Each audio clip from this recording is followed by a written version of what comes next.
So today I'm going to be showcasing the Apple iPad playing Super Nintendo games, and basically you need an app called iSNES. Well, first you need your iPad to be jailbroken, then you need iSNES, which is originally an iPhone game, but it runs okay on the iPad.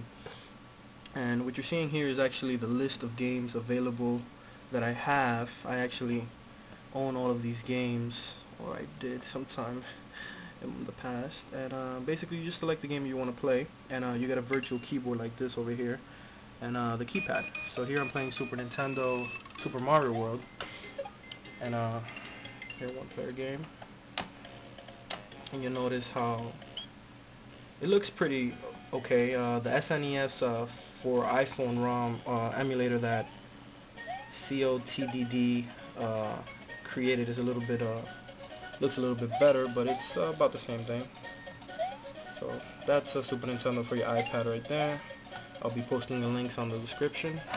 Okay, moving forward, obviously playing Super Nintendo on this screen like that is uncomfortable, so the developer of the app added an add-on which allows you to actually play the Super Nintendo with your Wii remote, and I'm gonna try that out over here.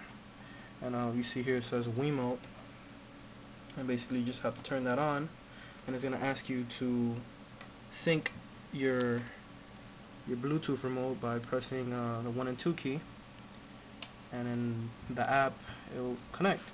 Once it's connected, it's just about pressing the screen and you're connected. So we're going to try Super Mario World again. Super Mario World SMC.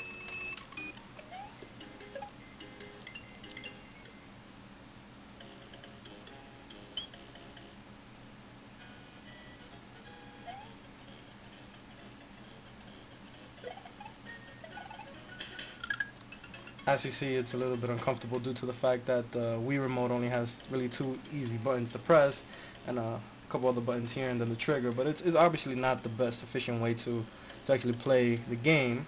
So I thought of another idea, and I'm going to show that to you. I purchased the Wii Classic Controller Pro that pretty much connects to the Wii plugin in the bottom of the WiiMote, like so. And this particular developer for the iSNES actually was able to allow us to pretty much play using this controller, which should be a lot more efficient. So we're going to try that out now. Again, same thing, we're going to have to sync the WiiMote, and we sync like so, and it's a go. So you see here the light. We go to games, look for, again, Super Mario World. It works with pretty much any other game. I'm just testing this one since it's one of my favorites and most people's favorites. So as you see here, I'm pressing the controllers on the Wii remote, and you'll see how it's a lot easier to actually play the game here. And I'm doing a little speed run here, and I'm gonna get Yoshi. I eat some apples. Now some of you guys remember this. And I'm literally playing here with a Wii remote, Yoshi. This game was created like in the 1990s, early 1990s, on an iPad that came out in the late 2000s. So you see that here. One of the cool things about this particular app is that the way that the buttons are pretty much mapped, you can save a state by clicking the left trigger here, which would be L2, I guess, if this was a PS3 controller. It saves the state. Do you see that on the screen? And pretty much what that means is that instead of having to save the game, you can literally save the game whenever you are, and you load it by pressing this trigger over here. Notice how I went back to it, I went back to it, went back to it, went back to it, went back to it, went back to it, went back to it, just by pressing the lower right trigger. I mean, and this is pretty useful when you're fighting a tough boss and you want to like make sure you do something good. Like for example, this jump right here, I saw my cousin fail a lot on. I'd save my state, and let's say I lose Yoshi or something. I lost Yoshi, but I can just load the state and get Yoshi back. Or I can die, end up losing, and just load it back. die, and just load it back, and just die, and just load it back, load it back, load it, load it, load it, load it back. Let's just see here. I'm just gonna do a quick run, show you one of the useful things. Now, the highest score to win in Super Mario World, it would be a 40 stars. So I'm gonna try to hit 40. Oh, I fail. You hit 29. You want to keep trying. You want to keep trying. You want to keep trying, and then you get it. Okay. Okay. You get the idea. There you go, 40. So this is pretty much a convenient way to play Super Mario World in New Age and era. But wait, there's more. Now, I downloaded another app that is called Display Out.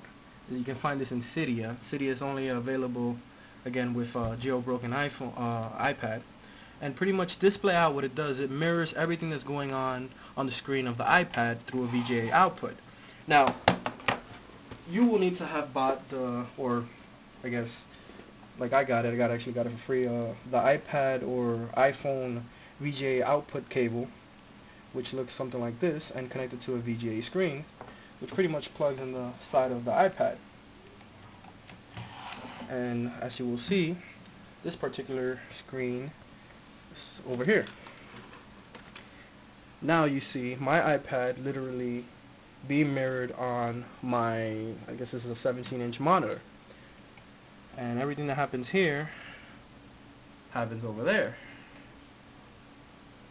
Now, this is useful because now you can actually play Super Nintendo on a bigger screen. Again, we sync the WiiMote.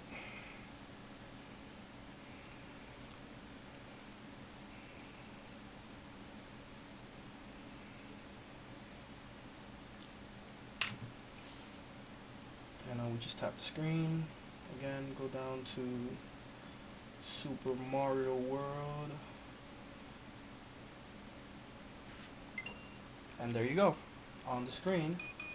Let's load a save state, and here I am. And it's crazy because it actually syncs almost perfectly with what goes on the screen of the iPad.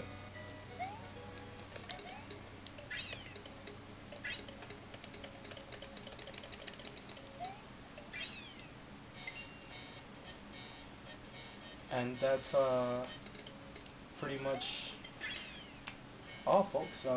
This pretty much explains how to play Super Nintendo on your iPad and get it to another screen.